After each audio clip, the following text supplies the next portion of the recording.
सोमवार को एक 23 साल के बेटे ने अपने पिता को व्हाट्सएप पर मैसेज किया।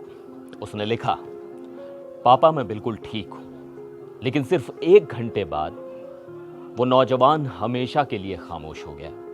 उसकी जान किसी साधारण हादसे में नहीं गई।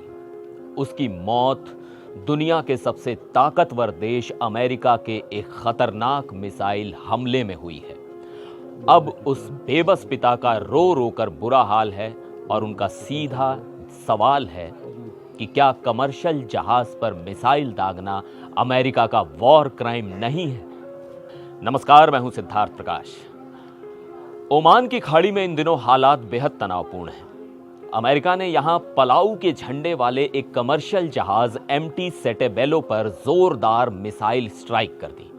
अमेरिका का आरोप है कि यह जहाज अमेरिकी नाकेबंदी का उल्लंघन करके ईरान से तेल ले जाने की कोशिश कर रहा था। लेकिन इस खूनी हमले की कीमत 3 बेगुनाह भारतीय सेलर्स को अपनी जान देकर चुकानी पड़ी है। इन्हीं में से एक थे 23 साल के आदित्य शर्मा। आदित्य जहाज पर प्रोबेशन पर काम कर रहे डेक कैडेट थे और अपने माता पिता के इकलौते बेटे थे। जहाज पर कुल 24 भारतीय क्रू मेंबर सवार थे, जिनमें से 21 को तो बचा लिया गया, लेकिन 3 नौजवान हमेशा के लिए खामोश हो गए। आदित्य के पिता राजेश शर्मा ने NDTV से फोन पर बातचीत में अपना दर्द और गुस्सा दोनों जाहिर किया। उन्होंने बताया कि रविवार को ही उनकी आदित्य से बात हुई थी। तब आदित्य ने कहा था कि हमलावर जहाज उनसे दूर है और वो सुरक्षित है।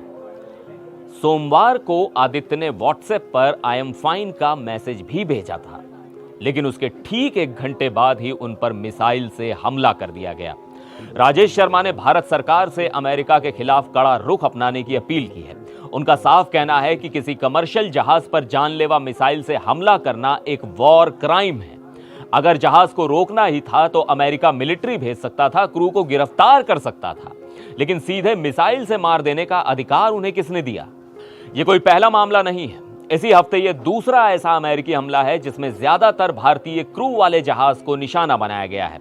इससे पहले 8 जून को भी पलाऊ के झंडे वाले टैंकर MT मैरीवेक्स पर अमेरिकी हमले के बाद ओमान प्रशासन ने 24 भारतीय नाविकों को एयरलिफ्ट करके बचाया था। इसके अलावा गुरुवार को एक और कमर्शियल जहाज MT जवीर पर भी हमला हुआ। मस्कट में भारतीय दूतावास ने बताया है कि रॉयल नेवी ऑफ ओमान की मदद से MT जवीर से भारतीयों को निकालने की कोशिशें की जा रही हैं। शिपिंग मंत्री सर्बानंद सोनोवाल ने भी MT सेटेबेलो की घटना को बेहद दुर्भाग्यपूर्ण बताया है और 3 भारतीयों की मौत की पुष्टि की है। इस दर्दनाक हमले के बाद विदेश मंत्रालय ने सख्त कदम उठाया है। भारत ने अमेरिकी प्रभारी जेसन मीक्स को तलब करके अपना कड़ा विरोध दर्ज कराया और उन्हें एक राजनयिक विरोध पत्र सौंपा है। विदेश मंत्रालय के प्रवक्ता रणधीर जायसवाल ने साफ कहा है कि हमारे नाविकों की सुरक्षा हमारी प्राथमिकता है और हमने अमेरिकी पक्ष के सामने कड़ा विरोध दर्ज कराया है। IMO के डेटा के मुताबिक 28 फरवरी को अमेरिका, इजराइल और ईरान के बीच युद्ध शुरू होने के बाद से खाड़ी में 11 नाविक मारे जा चुके हैं। लगभग 20,000 नाविक वहां फंसे हुए हैं। होर्मुज जलडमरू मध्य, जहां से दुनिया का 20% कच्चा तेल गुजरता है, वहां अब सिर्फ गिने चुने टैंकर ही बचे हैं।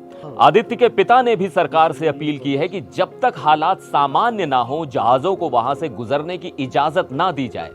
ऐसे में सवाल उठता है कि क्या ईरान से दुश्मनी के नाम पर अमेरिका को निर्दोष भारतीयों की जान लेने का लाइसेंस मिल गया है?